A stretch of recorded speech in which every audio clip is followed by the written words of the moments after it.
Let me say how much I appreciate all of you coming. This means a lot to me personally, and I'm glad that I look around, I have all three counties are represented here, so that's special to me. So I'm glad that you're here to report back to your county on what went on. I'm honored to be your representative. Never in my life did I think a little country boy like me, born to a sharecropper, would ever grow up to be a state representative in the Tennessee House, but I guess stranger things have happened. But God has a plan, and we're going to do our best. But it is an honor to serve you. And I've had many opportunities already to influence some decisions in individual lives and things that people get caught up in red tape and government departments, and they can't get their way out. And thanks to good Lord in providing me with a really good assistant who's helping a rookie like me, we've been able to have some effect on some things. And I'm really grateful. And I do have a fantastic assistant, by the way. She's a young lady named Jennifer Murphy. Let me give you her phone number. It's 615-741-7799. I left my phone at home, but I'm pretty sure that's right. 7799. I'm pretty sure that's right. But Jennifer is a veteran of Nashville. She was the executive assistant to Senator Burks for 10 years. Senator Burks retired, and for whatever reason, and I still don't know, but when she heard I was coming, they say your reputation sometimes precedes you. I don't know if that's a good thing in my case. But when she heard I had won the election, she sent me her resume and said she'd like to come to work for me. And I checked with some colleagues about her background and who she was, and it's a really good fit. She's a bright young lady. She knows how to help me navigate the halls of Capitol Hill. She saved me a lot of time and some embarrassment from time to time. That's why you need a good assistant. So I'm really pleased that she's my assistant. I also tell you that I'm pleased that her focus is taking care of the district, which that's who you are. You're the district. Her focus is making sure that you're taken care of. So a lot of times you'll call me and you think I did it, but the truth is I call Jennifer and say, can you take here and look into this? And Jennifer's the one to get it. I believe in giving honor to whom honor, and Jennifer is my right-hand lady. And she's just a godsend, and I appreciate her.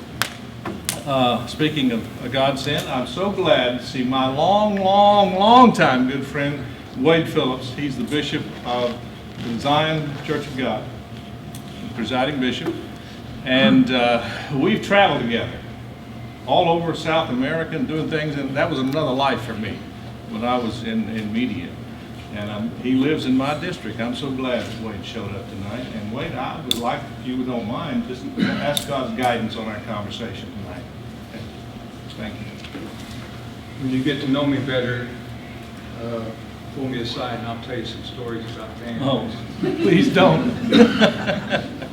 Father, we thank you for your goodness and for providing this time together with these concerned citizens. And we're thankful for Dan being here. We ask, Lord, that you give us guidance and bless our time together. Give us understanding. Help us, Lord, to follow in your steps. Guide us and direct us in our thoughts. We ask it all in Jesus' name. Amen. Amen. Thank you, Wade. Good to see the media here. So if you don't want to be quoted in the media, you probably don't want to say anything that sounds real ugly. But good to see my friend back there. If nobody else is going to do it, let's give him a cheer for being here. Also good to see Adam Moss, teacher at Arnold Elementary. Adam invited me over to spend a half a day or so at Arnold the other day. Spent some time in the classroom, and I was just so impressed. And I appreciate that invitation. Thank you. Hope to do it again. Good to see Judy here, who is the Director of Elections in Meigs County. Good to have Commissioner Howard Thompson here. Former Commissioner in Polk County, James Woody is with us. tonight. Constable Constable Dwayne is with us tonight, and Richard with the Sheriff's Department. Captain, Yes, sir. is that right? Captain is with us tonight, and just appreciate all of you who come. School board member Diane, if I miss somebody, forgive me. Oh, Commissioner Dan Rawls, I'll get around to you all in just a minute. I'm sorry, Commissioner in Polk County, Karen Brackett, and Election Commission Chairman. Election Commission Chairman in the back, Johnny Aikman. Thanks for being here. A good turnout. I think this is a great turnout. The reason I wanted to meet tonight, and the reason we're meeting tonight is because it's the only night I had. Session starts, our special session starts on Monday. Yesterday I was in committee meetings all day long. I have been assigned to the Government Operations Oversight Committee. Senator Bell chairs that same committee on the Senate side, and we usually meet jointly, so I was in a joint meeting with Senator Bell yesterday. I'm also on the Local Government Committee and on the Local Government Subcommittee. Then I found out yesterday I'm on the Government Ops Judicial and Government Subcommittee, and I vice chair that. And I'm on 2 other subcommittees that are under the Governmental Operations Committee, so that puts me on 6 committees. And I told the speaker that I think they looked at my resume and discovered I was retired and said, let's load him up, because they're about to kill me. But I'm having a good time. But I just wanted to come and listen. I don't really have a speech. I really don't. I thought about it a lot today about preparing some remarks, and I thought, well, I'm there to listen, so why do I want to give a speech? I'm here to listen to you. I want to know what your concerns are. You've been listening to the media. You know what we're facing in the legislature coming up. We have a special session on Insure Tennessee. We have other issues that will be coming up after the special session, probably February 9th. And those issues will run from education to transportation and everything in between. And a lot of things on the table. So I've come tonight asking you to just share with me what's on your mind, and anything's on the table. If I don't know, I'll tell you.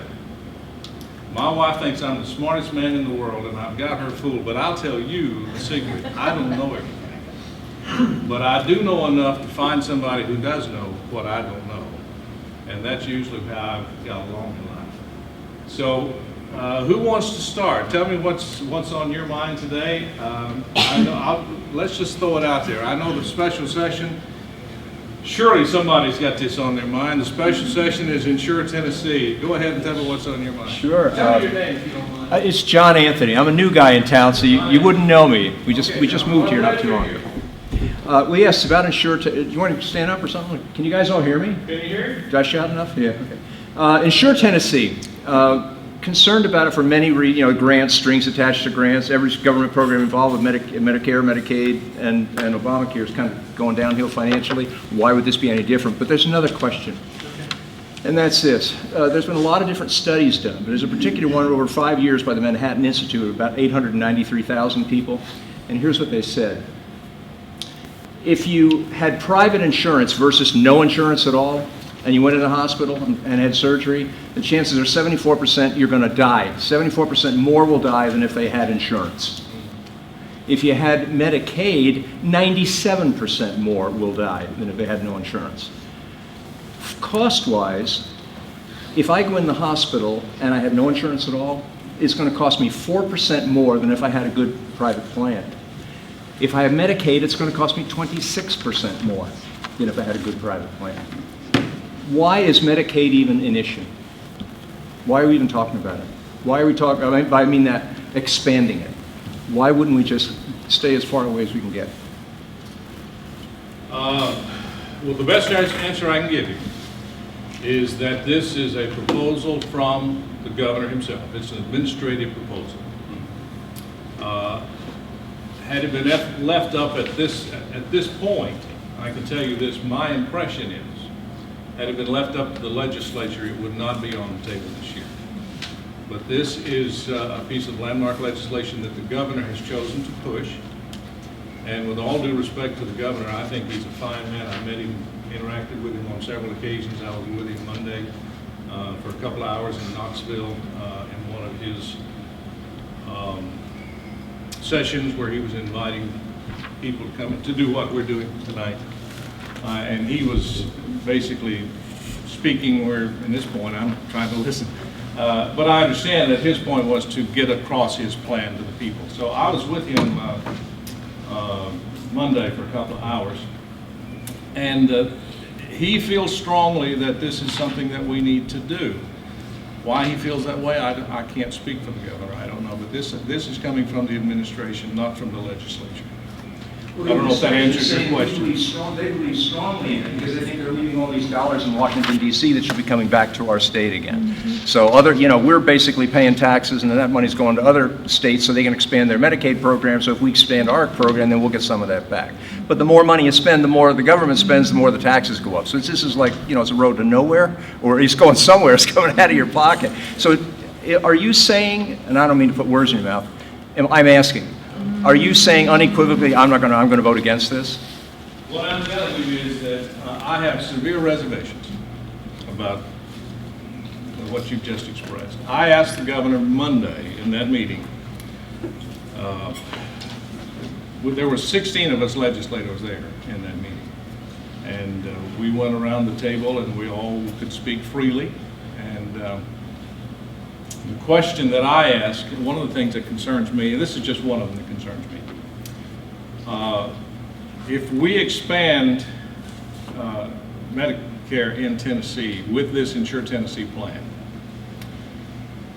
we will increase, I want to make sure I say this right, we will increase the state's dependency on federal dollars from 40% to like 43.2 or 43.3%.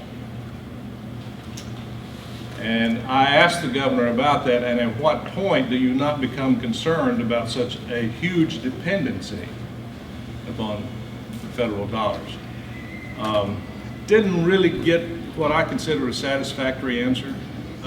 Basically, it was, the federal dollars are there anyway, they're going to be spent somewhere, that type of thing.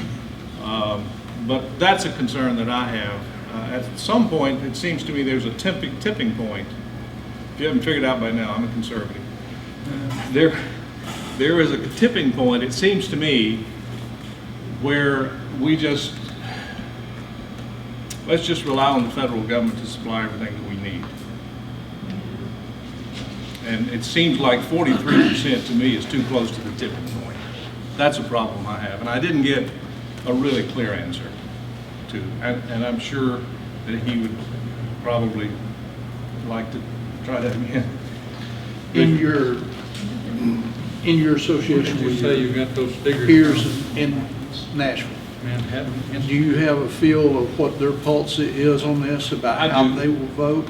I will tell Because you, I personally think that if it was put to a vote for the citizens, it would fail miserably. oh, I have no doubt. I can tell you this, to answer your question. Do you know who Glenn Cassidy is? Yes. He is the caucus leader, the Republican caucus leader. We have a supermajority in the House, so we've got 70-some members out of 99. He was quoted today, so it's public knowledge. He was quoted today in a paper in the Nashville area that if the governor's legislation arrived on the desk in Washington today, in Nashville today, it would be DOA. Good. They said there's just not the votes. There's not enough votes there. Wonderful. Wait, excuse me, Karen. Dan's had his hand up for several minutes. A couple things, and this goes back to kind of what John was saying, in that the fact that somehow this has been construed to be the fact that we're going to lose tax dollars and it's going to go someone else. Well, let's make it perfectly clear. Tennessee gets more money back from the federal government than we pay in, so we're not leaving anything on the table. That's to suck you into this whole deal about this somehow we're going to lose something if we don't accept this.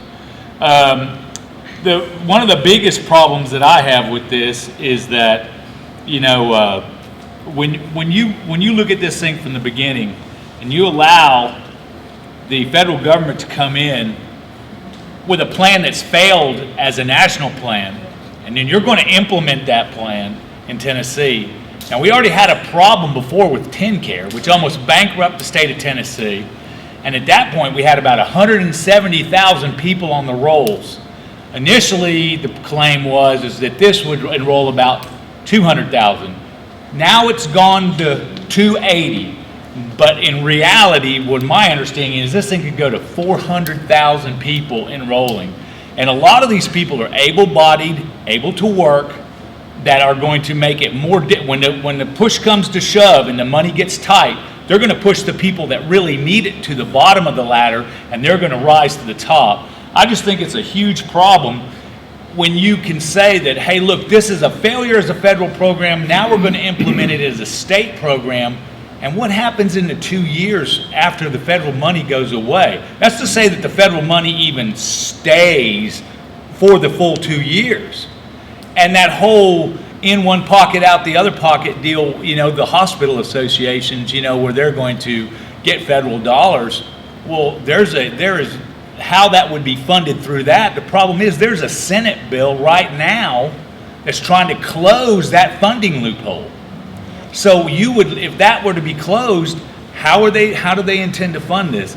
There is no way, in any way, shape, or form, that this is a good idea at all. I can't see anything that would make anyone think, unless you benefit from it personally, like you're in the hospital business or something like that.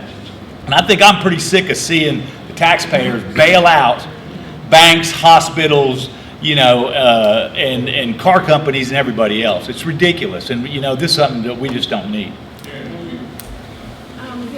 First of all, I wanted to say that I talked to Senator Mike Bell, and he is voting against this. Today? I talked to him yesterday. Yeah, I talked to him. And he is against this, and he said I could say that. And Governor Haslam, one of the selling points for this expanded Medicare is a whole lot of money and a whole lot of jobs.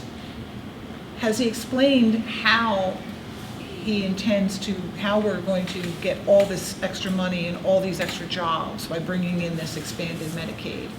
I mean, he gave astronomical predictions about the amount of revenue that this would generate for the state of Tennessee and the amount of jobs that this will generate for the state of Tennessee, but he doesn't say how those jobs will be created. I think that's a part of the concern from people like Foundation for Government Accountability, National Foundation organization. They were involved in one of the day-long seminars that I attended in Nashville. That's some of the concerns of the Beacon Center. Right. They had some very good information. It's long on, I want to use their terms, okay? This is not me now, media. This is, I'm quoting them. Their term was, it's long on buzzwords and short on content. And that is a concern to me and a lot of our colleagues. It really is. Yes. I'm here to get information, but I just wanted to get a little clarification. Sure. My name's Carolyn Achata. I live in McDonald. You're welcome. I retired from the State Department of Health about 2.5 years ago after spending 33 years in public health in this region. And I saw what happened with TennCare. And my question is, now I'm just kind of putting together pieces of what I'm hearing here and there, but what actually does the governor plan to do with this money? Is he planning to create jobs, and what jobs are going to be created? As I understand it, and some of you who have studied this more than I, you may be able to jump in here, but a good share of this money would be used as vouchers. You know what a voucher is? Yes. Okay. It's free money. Yeah.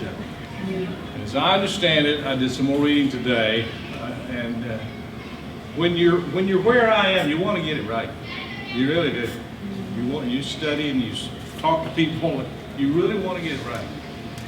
But as I understand it, you remember back in, was it '05 when we kicked so many people off of TennCare? Yes. Those people, you know who they were? They were the single working individuals with no children, single people who had no children, who had jobs. That's the people that are primarily going to be reclaimed under Insure Tennessee. 9 out of 10, according to the stats that I've seen, will be those people who will be come back in and be insured under Insure Tennessee. Well, they may be working in situations where they can't get health insurance, or if private insurance is available to them through an employer, the premiums are too high and they don't want, either they don't want to pay that much or they can't, one of the two. So. There is one caveat in it, and I heard this debated. It got to the point that my mind just got scrambled. But if a person, a single individual like that, who's working, have no children, and they're single, and they are working in a situation where they actually have insurance, but they are making enough money that they're 138% of the poverty line, which is about $16,000, I think, something like that. Then the employer can opt to reduce their contribution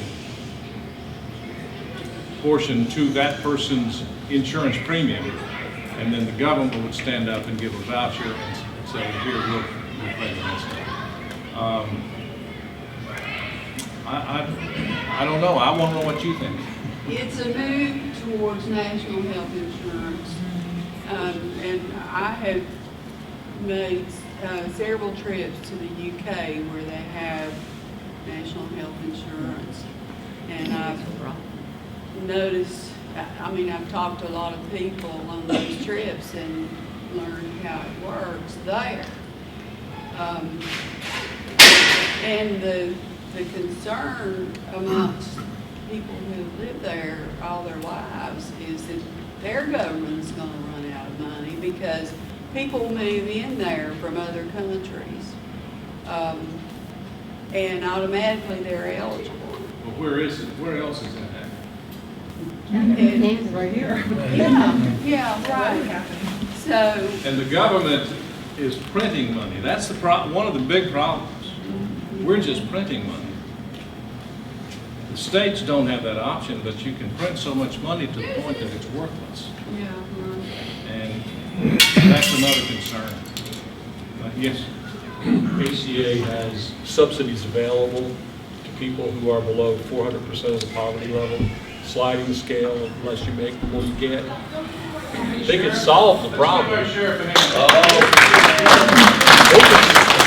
They could solve the problem if they just made the subsidy at 160 or 138% of the poverty level for Tennesseans 100%. You're in the same place. The difference is it's federal, and now they've shifted it over to the state. They want the responsibility on the people of the state of Tennessee, and we don't need it, and we can't afford it. Another thing that concerns me, and I heard this stat when I was at the Beacon Center event, they had a statistic, and they said this information came from the Congressional Budget Office, pretty respected organization. They said that if and when ACA is fully implemented nationwide, that we will still have an estimated 30 million people uninsured for whatever reason. Well, if I remember correctly, when this all began, that's about what we had. Why did we do this? It wasn't about healthcare, it was Wasn't about about healthcare. control. Money and control. So that came from the CBO. So anyway, I don't want to belabor the point. If you have other questions, we can move on. I mean, we can talk about anything, what I do in Nashville, or, you know, what I do when I'm not in Nashville, or whatever. Dan? Diana. I don't know if we talked about that subject enough. I've got another issue, a couple Go of right issues ahead. that I'd We can like always to, come back to it. that I'd like to ask for you to advocate in your Okay. position in Nashville. And I have some notes here that I want to leave with you so the points will get across. But one thing, first off, I'd like to thank you for giving our community this opportunity to Well, I'll be speak to doing you this, and to first. carry our message to Nashville. I think it's very important. I want to talk to you about 5 issues that directly impact the children in Bradley County schools. And the first one that I'd like for you to advocate for is full funding for the BEP. That's on the agenda. Our school board attorney has written a letter, which I'm going to give you a copy of, that fully explains our reasoning for asking for full funding of the BEP. The Bradley County Board of Education, along with other districts, agree that the state is not meeting its constitutional obligation to the education of our children. And I would like to leave you with, I'm going to leave you with the letter, but in this letter, there's one summary. There was the review committee just finished a total review of BEP 2.0 November the 1st, 2014, which was about 3 months ago. And the state, and they found that the state is still failing to account for the true cost of employing teachers. There's an issue with the state requiring school districts to provide insurance for employees for 10 months. And now with the new Affordable Care Act, you know, the local school district has to pick up that other 2 months. And then also this review committee found that the state is underestimating the average cost of teacher salaries by $10,000. So those were 2 specific points. And, you know, when you talk about full funding of the BEP, if you can't do it all at once, if we could just start chipping away at some of those issues. I know the insurance issue is a real strong draw on funds from local school districts. And right now, you know, we're struggling with funding. There has been some conversation already about the BEP. In fact, I'll tell you this, I was in, you know, when you get elected, it's amazing what kind of an orientation you go through. I mean, you've done some of that, I know, when you were elected to the school board. When you get elected to the House, man, they just cram it. My brain's tired. But anyhow, I was at a 2.5-day seminar at UT Knoxville, and we had some of the best minds there. They're recognized nationally as economists. And they weren't there advocating one way or the other. They were just telling us, this is how it works, this is where the money comes from, this is where it goes, this is the BEP. They gave me a complete history of the BEP, the lawsuit, they knew it all. And it was just information, they weren't advocating. And you talk about an opportunity to learn, it was great. But I got a good education on BEP, and it is, I do know that the gap between the urban and the urban schools, the urban and, I'll think of rural, there you go. Urban and rural schools got pretty wide there a few years back. There was a lawsuit. They tried to level that out as best they could. I heard rumblings this past week that that gap is beginning to get a little wider and that there are rumblings of another lawsuit. I don't know, but Well, any opportunity that you can get. I know you're not on the education committee, but not this year. Maybe next time. yeah, considering Beverly's a teacher, I would hope that you would take that in. I get, by the way, I get a briefing on education every day. So it's not like I'm not like I don't know what's going on in the classroom. Because my wife is very well learned on what's happening in education. Another issue that's just going to be a hot button topic again is the Common Core State Standards. Mhm. And I would ask you on behalf of Bradley County Board of Education to support policy changes. There I are think that several, go ahead. I think that the governor is looking at that strongly and really questioning, you know, what he did. Don't get me wrong, this Board of Education that I serve on is for high standards, but to clone what I've said all along, it was just too much too fast. And I think the governor is realizing that. He's done a few things. He's initiated the Tennessee Teaching Evaluation Enhancement Act, which is going to lessen the impact of the achievement scores on the teacher evaluation.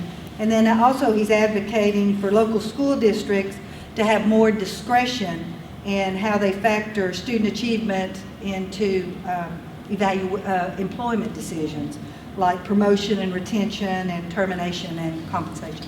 I'd like to give the governor credit in this area. Like I said a while ago, I highly respect the governor. We don't always agree on policy. But, I have friends like that. I really like them, but we don't agree on policy. I have some that are really good friends that we don't discuss politics, but we like each other. I guess I would say that I really like the governor. He's a nice man. I don't think he has a vile bone in his body. But there's some policy things we just don't agree on. And Common Core, again, there's But I'm going to give him credit that he did step back because he realized that education was the lightning rod last year that Insure Tennessee is this year. And he took some steps to alleviate that pressure, and one of them was put up the website, and there have been thousands and thousands of comments from educators like yourself. And they're going through that. They're looking at ways to engage. One of the things that I shared with the governor's office, not with him, but the governor's office, look, you've disenfranchised the educators in Tennessee, people who are in the trenches, like my wife, who are working every day. They know what's going on. They know the problems of education, and you totally disenfranchise them. They feel like they're not wanted and not needed, that their opinion is worth nothing. To his credit, he has taken steps to alleviate that and make them feel more inclusive, and I think he's done that by design, as he should. I think there's going to be some things come before the legislature after we get out of special session that will be, I think, some good things. You'll see some negotiating between a House bill and a Senate bill to make it a Tennessee standard. And I don't think it'll just be a rebranding of Common Core. I really don't. It has to be. I hope it's not. Well, understand, if you do not align your standards with with Common Core, you will lose your No Child Left Behind waiver. So they can put a new name on it and they can swap a few lines around, but at the end of the day, they have to align with Common Core, or we will lose our No Child Left Behind waiver, which means millions of dollars in federal funding. So that's where we bought into the strings of this policy, and we can't get out. There has been not one state truly get out of Common Core, and the one state that tried to, which was Oklahoma, they lost their No Child Left Behind waiver. They were penalized $23 million. They rewrote their standards to align with Common Core. They got their No Child Left Behind waiver, and they got their money. So we need to understand these little elements by what he's doing, and what the outcome is going to be is still going to be, and whatever standards come out of that committee, they have to go to the federal government to be approved. And the only standards that the federal government approves are standards that are either Common Core or aligned with Common Core. So, there's a lot of the background information that people don't know about this whole process. I've not talked to any, back to your question a while ago, Diane. I've not talked to any educators. In fact, I talked to a principal in Bradley County just yesterday, and she said everybody is for higher standards. I think that's true. So I think that's a place where we want to begin. Let's start and rally around the things that we can agree on. We want higher standards, but there's some periphery things that I believe are going to be discussed. We'll just have to see what Well, I think one of our comes out of those committees. I don't main know. concerns is just getting the federal government out of what's happening in our local schools. And I think now, like I very seldom do I agree with Lamar Alexander. But Tuesday, he made a statement, and he said that he thinks it's time to return, back to the state and local school districts of decision-making. So I think that's a step totally agree forward with that, to moving out and to allowing us to have some flexibility and to do certain things in Tennessee. We cannot lose local control of our education. So, and I'm adamant about that. But as long as you take those federal dollars, you are caught with things. And that goes back to what I said about the 43% a while ago. Where is the tipping point? And that's what it's all So about. we have to be vigilant all the time on everything. Yeah, just. This job's not as easy as it looks, let me tell you. But- Is it? Is it, Sheriff? The sheriff used to do this job before I did. I would ask that you would not support vouchers and for-profit charter schools too. If you would support efforts not in there. I'll have to confess, I don't know much about either one of those issues. Well, but there- if it comes before me, I will certainly study it and get input. I don't think that is an issue that impacts any of the school districts in my district. But But I still want to know about it. Yeah, and I'll be happy to share. But the projects, Highway 60 corridor project, we would ask that you would support that. Oh, I And, totally support that. I was on, before I I got know. elected, I was on the Highway 60 corridor committee. We're behind. I was in a meeting with TDOT just last Friday, I think, getting an update on those projects, and that project and several more. TDOT knows me. I've been in touch with TDOT several times. Said in the commissioner's office several times. we want to push forward on that. Oh, we And did. the last thing, I'll tell you, the problem there is strictly, and I get the impression from TDOT, we want to do this project. The problem is funding, and and it's federal dollars. I'm sorry. I'm Go ahead. want to get I my keep thoughts interrupting on you. this. I'm so sorry. But the last thing that I would ask for you and Representative Brooks to please support, Bradley County now is trying to generate money to put a academic building at Lake Forest, and we're going to ask to raise the hotel motel tax, and I know that's something that you do carry influence, and I would ask that. Well, I'm actually carrying, to answer your question, I'm carrying that bill private act for the Okay. Commissioner Thompson's here. Did you want to comment on that, Howard? But I don't have the bill yet. They won't vote on it until Monday? Monday, yeah. Monday. So We're I will asking- be carrying it in the House, and Senator Bell will carry it in the Senate. Well, Now, let me you know- tell you, I'm going to be honest with you, you know, that's who I am. Just because it's a private act, don't mean it's going to pass. I know that shocks you. But I was talking to one of the committee members and about this, because you like to build relationships and get people to support what you're doing. But I found out that last year, there were 12 private acts just like this one that were killed in committee. Don't ask me why, I don't know. But it's my job to take the recommendation of the commission, take it there, try to get it passed and lobby for it because it's my community. And I'll do my share, and I just hope the committee don't kill it. In terms of your 43%, keep in mind, just always think of federal money as a narcotic. The more you do, the more you gotta do. And that's the problem with federal money. It's a narcotic. We've got And we are millions of hooked. Americans who are on that drug, right? We are hooked. I need a fix. Howard, I saw you had your hand Yeah, we got a pile of money over there that nobody talks about. up. Talk about it, I believe it's about 800 million or something like that. talk about it. I believe that's lottery money. Lottery money. I remember back when they voted on the lottery here, why, we had a representative here that, at that time, was Mr. Newton there, that I think sponsored part of that bill, or co-sponsored it, but, we were in a meeting, and of course, they had lotteries for higher education.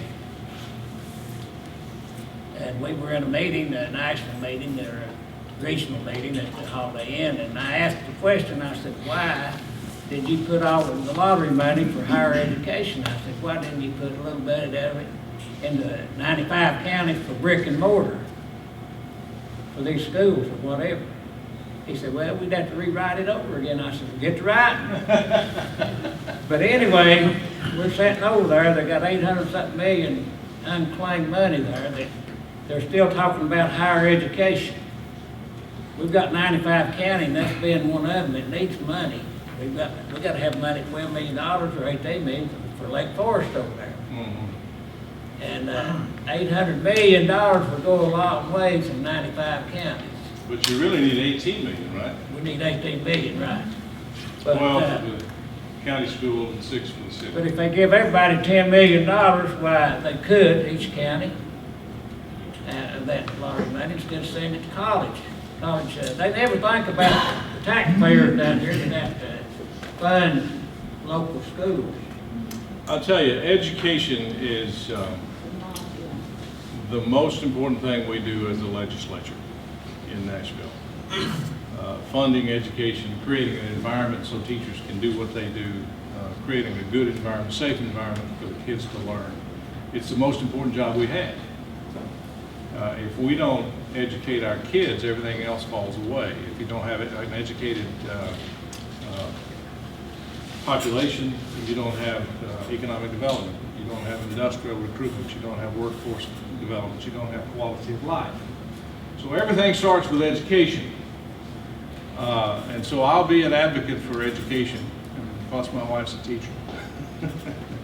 And I would have liked to have seen, and it didn't happen, and it's not that I don't support the governor's Tennessee Promise. I think it's a great idea. And let me talk about Tennessee Promise briefly, because there's a lot of misunderstanding about Tennessee Promise. Does anyone here know what Tennessee Promise is? 2-year free education. 2 years of free education. At either a 2-year college or a technical school, like Athens, technical school. But there's a lot of misunderstanding about that. They think we're just going to give everybody a bunch of money and they're going to go to a 2-year school and get an education, get a 2-year degree. It doesn't work that way. The Tennessee Promise money is what we call last money. And it does not involve tax money. I know that's hard to believe. It does not involve tax money. But a student has to, I'll let you talk. The student has to exhaust all of their grants. They have to exhaust their Pell Grants. They have to exhaust every means, Rotary grant, they have to try for them all. Once they do that, then if they keep their grade up to 2.5, then they qualify for the Tennessee Promise grant, and the average grant is $700. That's the average grant. This money from the Tennessee, to fund the Tennessee Promise comes out of the surplus that is in the lottery fund. The lottery, people spend their monies to buy lottery tickets. That's where that money comes from. That's the difference between the Tennessee Promise plan and what our president advocated after he came to Tennessee, and let's just give everybody a free education and raise taxes to fund it by $60 billion. That's the difference in the way we do things in Tennessee and the way they do things in Washington. But I would have, good point. I would have liked to have seen, if they're going to dip into the surplus of the lottery, I would have liked to have seen them spend some money on K through 12. That would have been my preference. It's not that I don't want the other people to go to college. It's just that we have so many needs, K through 12. And you're on the commission, Diane, you're on the school board. You know what those needs are. And we just have to be creative, I guess, and come up with the money. And I commend the commission for trying to find a way to do that. And we'll carry that bill to Nashville and see what happens. Is there another, have we exhausted everything? Adam? My comment was very short and very sweet. As Dan mentioned, I teach. I've been teaching for 7 years now in Cleveland City. Does a fabulous job, by the way. I was impressed with his teaching. Today we played musical chairs with dividing decimals. Diana brought up something in my mind about the standards. And I know one of the things you mentioned was the standards review process. I've had the chance to actually log in and critique the standards that I teach in my classroom. And I've lived through this transition from where we used to be to where we are now. As a classroom teacher, I like what I'm teaching. I see the results of my kids. It's working. My preference as a teacher would be to let that process of standards review run its course, make recommendations and make changes where appropriate. Because I made comments of where I think some standards could be strengthened. I will say, I enjoyed being in Adam's class so much, and what struck me was how much fun the kids were having while they learned, and they were so well disciplined. That's not what we hear in the media. It was the antithesis of what we hear in the media, in fact. And I had fun watching, and I learned a few things too. I learned that you can play tic-tac-toe on a whiteboard and learn how to divide and subtract, and multiply, and have fun at the same time, and it was very educational and very creative. Very creative. Dan. You know, there's something else too that concerns me. Last year we got an annexation vote where if the city wanted to annex anyone that was involved in that annex, that they would have the right to vote in a referendum. The problem is, I see now where they're trying to come back and change that law to say that you're going to have, instead of allowing the involved people to vote, they're going to come in and say, well, Group A that's for the annexation can gather enough signatures, and Group B that's against it gathers signatures, and the one that gets the most signatures, wins, and that's how it'll be changed. I think that's a bad idea because, most of the time the people trying to annex have a lot more money than the people opposing the annex, and it's much easier to organize when you have money and buy participation and gather. I think, this is a, constitutional republic, and I believe that we should be allowed, that the law should stand as it is, and that the cities and the municipalities that like to annex and increase their tax base to the demise of the counties most of the time, I don't think that should be allowed to go through, Dan. And I think that, we got the bill that was voted on last time, and I think this is a sneaky path to come in and take away authority from the counties by allowing the cities to change their... It's just out. Yeah, it's just out. Can you send that to me? Tennessee Municipal League, don't the counties have an organization that you work through? Don't you have a county CTAS? Have you talked to CTAS about I that? haven't heard anything from CTAS about it. I just saw the bill proposal. I would suggest that you make CTAS aware of it and ask them to represent your interest in that, because But you guys, it probably it will come to a vote to y'all. So, that's something you need to have on the radar. oh, I know. And they're an insurance company, and they sell the lowest liability insurance to the municipalities. Yeah, I know who CTAS is. No, he's talking about municipal. Tennessee Municipal League. Oh, municipal. And they have been Yeah. against, they want forced annexation. Yeah, I know who they are. If you'd send me that information, I'd appreciate it. Okay. I'm really surprised that the gas tax hasn't come up. Want to fix that? How about that? Don't bother. Let me go back before we talk about that.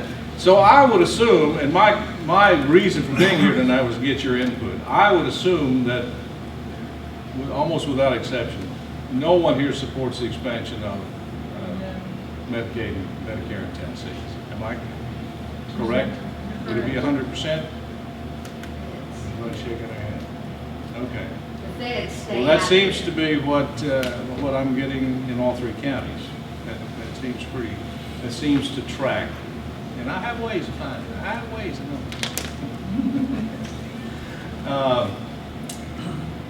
And what about the Tennessee standards? Where do you stand on education standards? Everybody in favor of higher standards? I think you need to increase the school year or the school day or both, and provide a summer school for those kids that can't make it to the year and keep up the pace.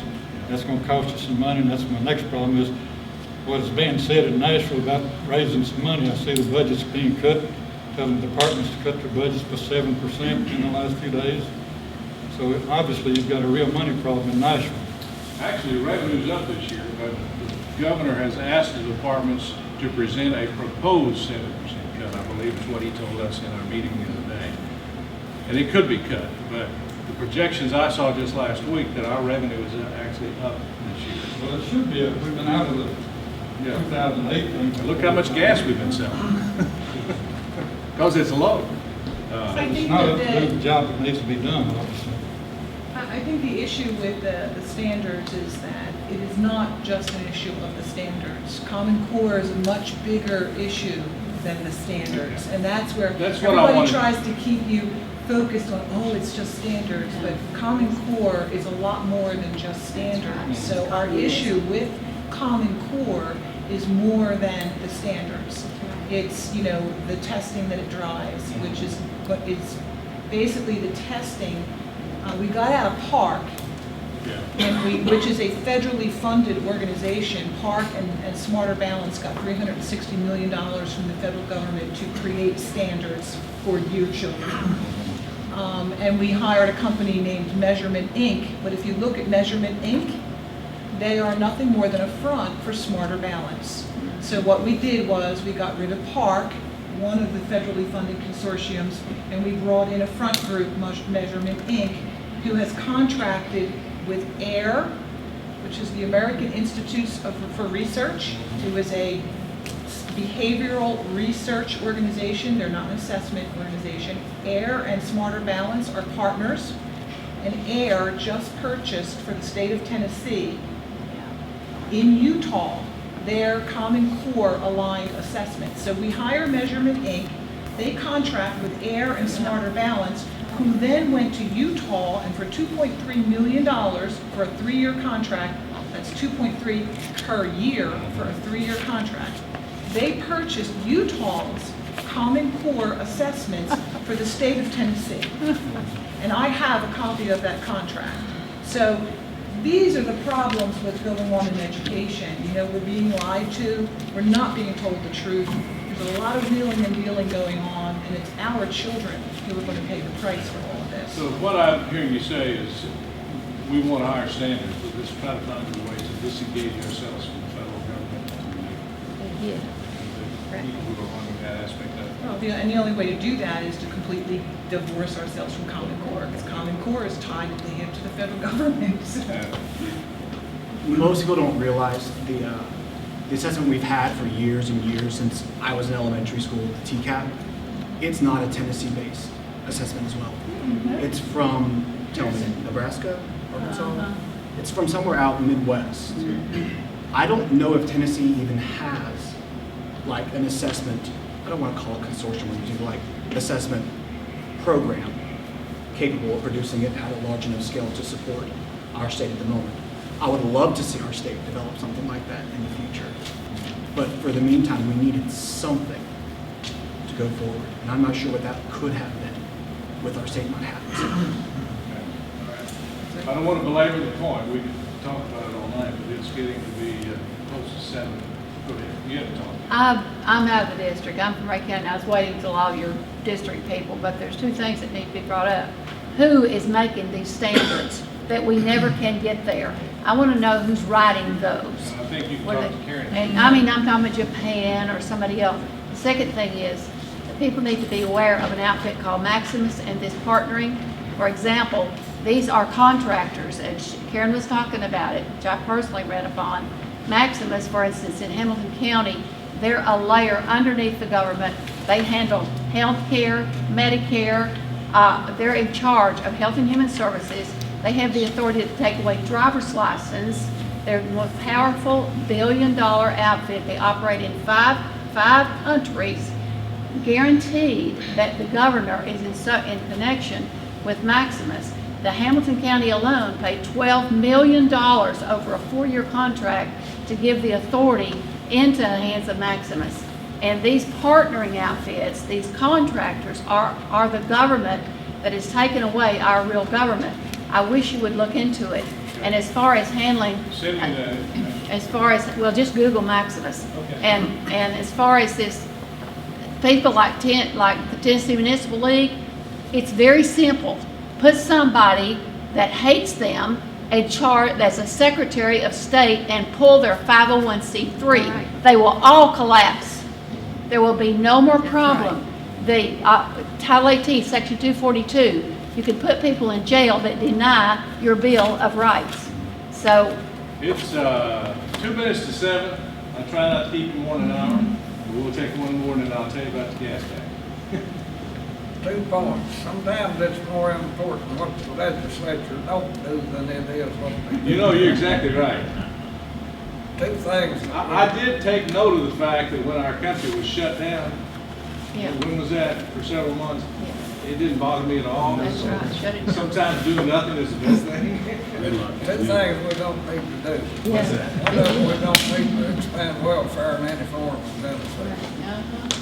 The other is we don't need to give the Muslims any more special privileges than we have already given them. Promise to tell you about this gas tax. I don't think it's going to be on the agenda this session. Pastor Green, when did you come in, brother? I just now saw you. I'm so Just sorry. been enjoying the conversation, I'm so learning a sorry. lot. Oh, I love Pastor Green. He was late. You was. I was in a meeting with Speaker Howell recently, and someone else in the audience asked the question about a proposed gas tax. You know, there's rumors out there on it.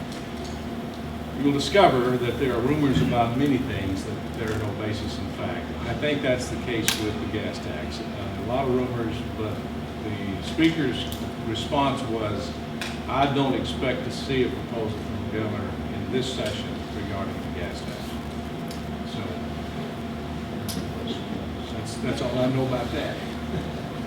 As Forrest Gump said, that's all I know about that.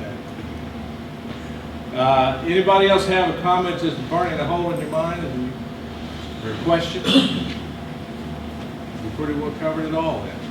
Well, let me again say how much I appreciate you coming. I enjoy the interaction, and I enjoy the conversation, and occasionally I enjoy the debate, as long as it doesn't get heated. I believe in respect, but I don't mind sharing a different viewpoint. If you've got one, I've got a different viewpoint. I think that's the American way. But I just really appreciate you coming. Thank you. I really do. Thank you. And we'll have some of these from time to time. I may not get another one in before the session's over, but we'll have more. And, jot down notes if you have a thought, bring it with you next time we have a town hall meeting, and we'll talk about it, okay? Thanks again, folks.